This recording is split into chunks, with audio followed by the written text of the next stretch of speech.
Hi everybody, we're on to 6.2, classifying the elements.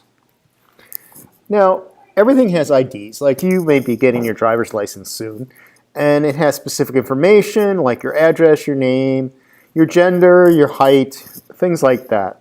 So it has particular information for a particular person. What sort of information are displayed in the periodic table? You probably already know a lot of this already. Okay, it has symbols, it has the names of the elements a lot of times, and then it has things like atomic mass, atomic number, etc. So let's look at the table that is in your online textbook. We have the symbol for aluminum, which is Al. We have the element's name. We have the average atomic mass at the bottom, and we have the atomic number on top. The one in your book also has some numbers there. So the 2 stands for the number of electrons in the first period. The 8 is the second period, and the 3 is in the third period. So that is also telling you basically electrons in each energy level. N equals 1, N equals 2, and N equals 3. Okay, so that is some of the things that we see on the periodic table for a given element. Okay, they also have, the aluminum is in black on this particular periodic table, because that means it is a solid at room temperature. If we go down to mercury, we'll see that the element mercury is blue. Okay, that's going to be a liquid, and if we go up here, these elements in red are all gases. Okay, so the color coding, now every periodic table may be a little bit different. Some are not in color, so you're not going to see that necessarily. They may do something to at least tell you that. Okay, the other element that is a liquid is bromine, which we mentioned in the previous section. Okay, so bromine is a nonmetal and mercury is a metal. Now some of the elements are gray. Okay, the reason that they put them in gray on this periodic table is these are human-made elements. Okay, and as I mentioned, the ones that have used are unnamed elements or things that have not been actually verified to date. Now sometimes we have background colors on periodic table, especially in the ones in the book. So what we're going to do here with these background colors is look at the different groups. The different shades will tell us different groups. So if we look at our first 2 groups, they have a special name. Okay, the special name for group 1 is called the alkali metals. So group 1 is this group here. They are the alkali metals, and that would be group 1A or group 1. Okay, group 2A or 2 is the alkaline earth metals. Okay, so these are families, the alkali family and the alkaline earth family. Okay, they're both metals. Okay, then we go all the ways to the far right of the table, and the first group we're going to look at is called the halogens. Okay, the halogens are group 17 or group 7A. Okay, that's fluorine, chlorine, bromine, and iodine. And I'm not circling this one because it's a metalloid. So these are all nonmetals. They're called halogens because if you're from the north, you might see something called halite. Okay, that's an old Latin word for, or Greek word for salt. Okay, hal comes from the salt. There's also a place up in the Germany that's, or I'm sorry, Austria I think it is, that is basically on a lake, and it's called halite. Okay, and halogens just meaning that we basically are born from salt. So all these things, especially this one, sodium chloride, for instance, if we have sodium chloride, we're going to get salt. So that's where the halogen name comes from. Okay, the other one on this side, okay, we'll get there, but I wanted to show you that before we go on, is this group here. These are the noble gases. These are the 4 names you definitely should know. Okay, the alkali metals, the alkaline earth metals, the halogens, and the noble gases. Okay, we're going to look at figure 6.9 in our textbook. Okay, so in figure 6.9, this is half of the periodic table, And what we want to do is we want to look for the elements using in your textbook, identify the element symbol, atomic number, and atomic mass for the element silver. So what we first look for, since it's the only information we have, we look for silver. So we see silver, and it's right here. Okay, so silver is right there. It has a symbol of Ag. I talked to you about that, argentum. The 47 is the atomic number. The atomic mass is 107.8, and that is the number of electrons in each of the energy levels. Okay, so there we go. We answer that. So Ag, atomic number 47, mass 107.87 AUs. How can elements be classified based on electron configurations? Now we can use the periodic table to help us do that. Okay, so we can separate them into noble gases, representative elements, transition metals, intertransition metals based on their electron configurations. Because everything in the alkali metals will end up with the same outer electron. Okay? Everything in the alkaline earth metals have the same electron configuration for the last group, etc. I'll show you what that means. Okay, the noble gases is group 8A. Okay, they used to be called inert gases because they rarely take part in a reaction. They were forced in the lab. A couple of the other ones, xenon, and the last two basically have made compounds. So we call them noble instead of inert because they're not totally inert. All right, so let's look at the electron configuration for the noble gases. If we look at them, now helium is a kind of a weird one because in row 1, we only have the S group. But this is filled, okay? Okay, if we look at neon, that's the maximum number of electrons we can have in the second energy level. That's filled. Now, when we get to the third, this is where it gets a little tricky because we would normally go next to, well, this is fine too because that's filled for S and P. We normally next would be 4S and then 3D, right? So actually the third is not completely filled. But what is filled? The outer electrons. When the S and P orbitals are filled in the highest energy level, so the third is the highest of the three here. In this one, this is totally wrong because there's no such thing as 2D. This should be 3D. I just caught that. Okay, so this is S and P for the fourth level. So when the S and P, or outer energy of the outer energy level, is filled, we have a noble gas.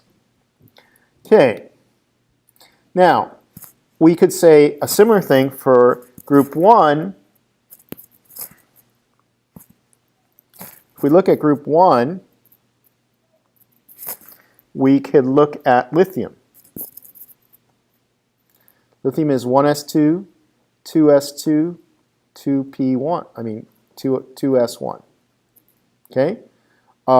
Sodium is 1s2, 2s2, 2p6, 3s1. So what we're seeing is all the s1s in the outer level are filled. So that makes them go into the first group. Okay, this is what you did. You can learn from the periodic table an element's name, its symbol, its atomic number, its atomic mass, the number of electrons in each energy level, its electron configuration. Okay, we'll visit that a little bit more now. All right. I cut the periodic table here into group 1A through 7A and took out the middle.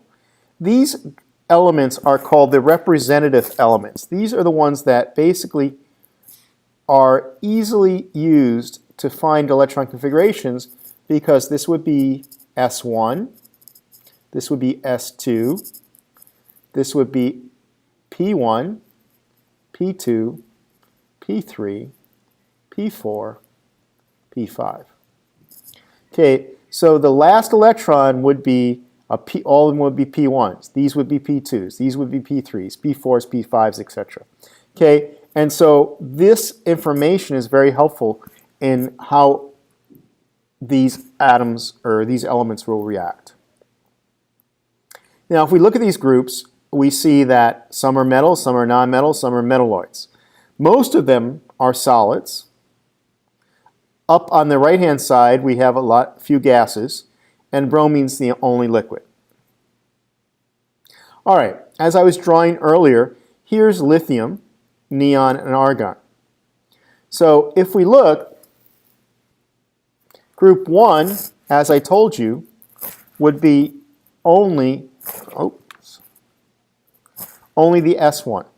Neon is in, well, that doesn't look right to me, does it?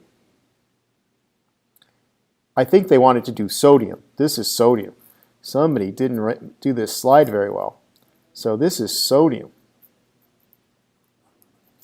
Okay, and so this must be potassium. Okay, because all of them have 1. So lithium, sodium is 3s1, and potassium is 4s1. So don't look at this slide. Gosh, Pearson was very bad. Let's see if they did it better for group 4a. Okay, here we have carbon. That's fine because there's 6 electrons in carbon, so we should go to 2p2.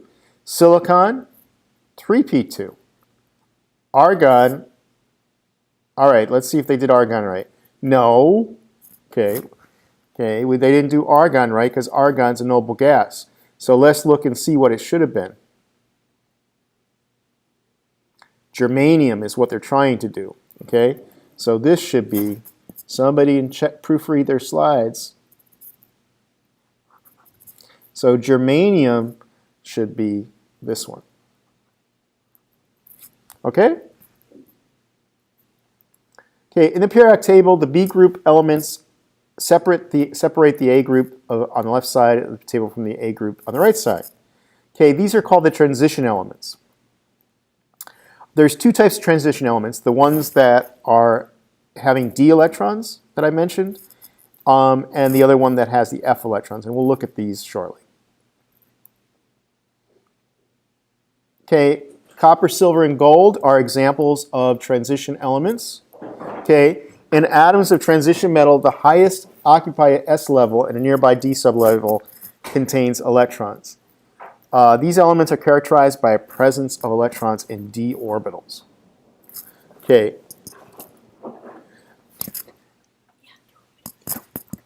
The inner transition metals are the elements that appear below the main body of the periodic table. We also call these the actinide and lanthanides because of the elements that are near them. Okay, as I said, they have the F sublevel.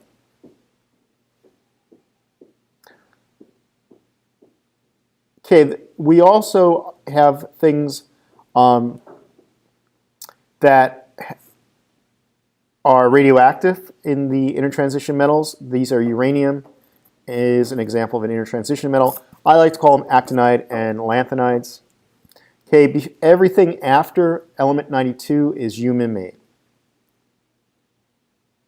Okay, these so-called intertransition metals were used to be called rare earth metals, rare earth elements,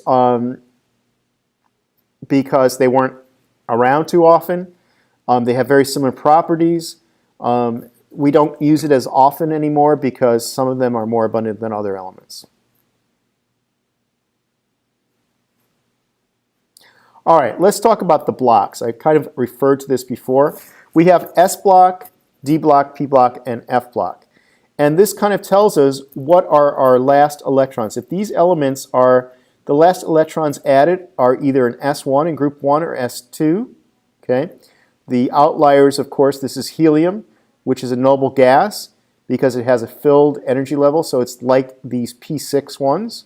But this is the P block because these are all the elements that are filling up p orbitals as they form. Okay, this is the D block. These are filling up d electrons, and this is the F block.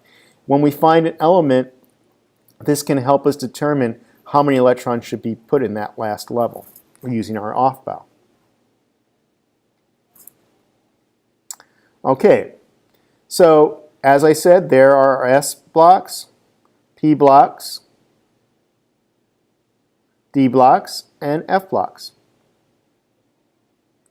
Okay, also if we look here, these are our periods. These are the same as our n numbers, or principal energy level. So this is n equals 1, n equals 2, n equals 3, n equals 4, etc. Okay, suppose an element is located in period 3. So n equals 3.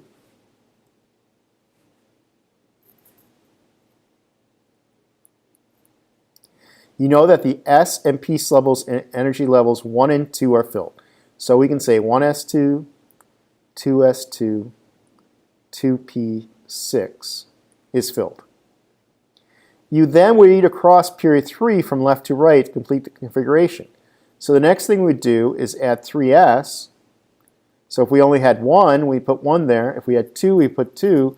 And if we had more, let's say we did, we'd start putting our p's in. So if we only had 1 electron left, that would be the configuration we would use.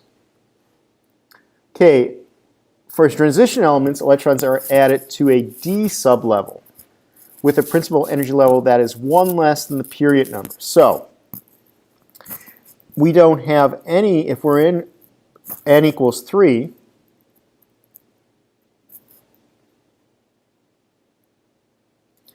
we do have, for that energy level, we have 3s, 3p, and 3d, but the 3d shows up in n equals 4. Okay? Because it's always going to show up in the period that is 1 number higher. So this says for transition elements, electrons are added to a d sublevel with a principal energy level that is 1 less than the period number. For the inner transition level, it's 2 less. So if we're at n equals 7, our F will be 5F. Okay, our off-bow would do this also. Okay, they want us to figure out the electron configuration for nickel. So let's go through it. Okay, let's look at the periodic table. Find nickel. Nickel's right here. So it's in the D block, D10. Okay, so it's 1, 2, 3. It's the 4th row. So we know if we're in the 4th row, what? Okay, we know the following.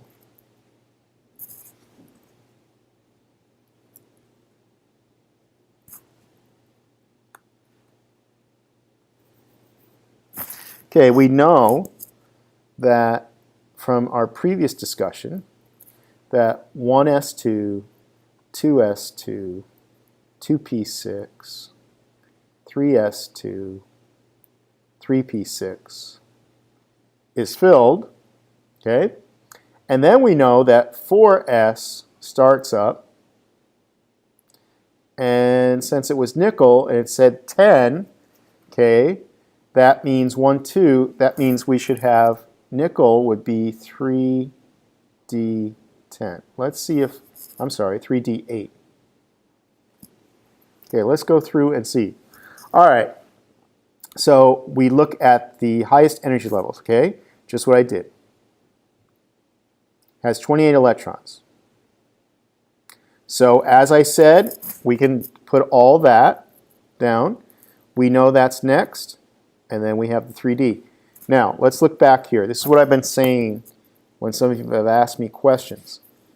This helps us with the off-bow, but look, when we write it down as the electron configuration, we put it in numerical order. So even though we did it this way, we then rearrange it and put it there. The reasoning behind it is when we start taking electrons away to form ions, because metals will give up electrons, these two will leave before these leave. Because remember the planetary model? These two electrons are way out here. The D's are in here with the rest of the 3's. So these are available for bonding.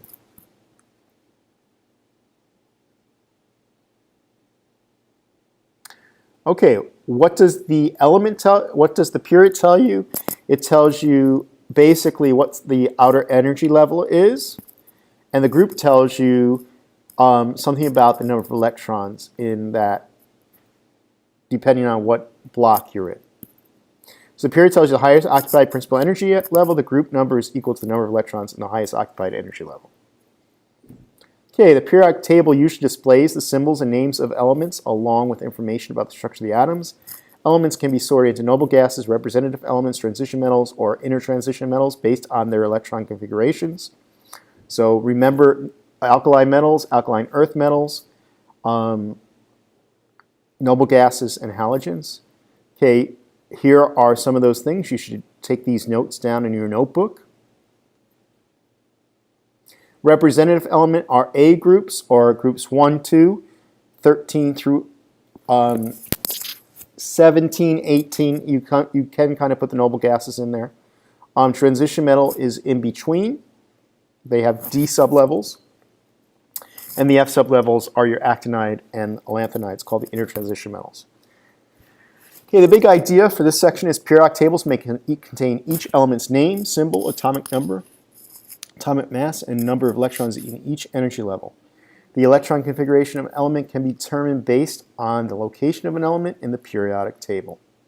So that's it, I believe, for 6.2. Thank you.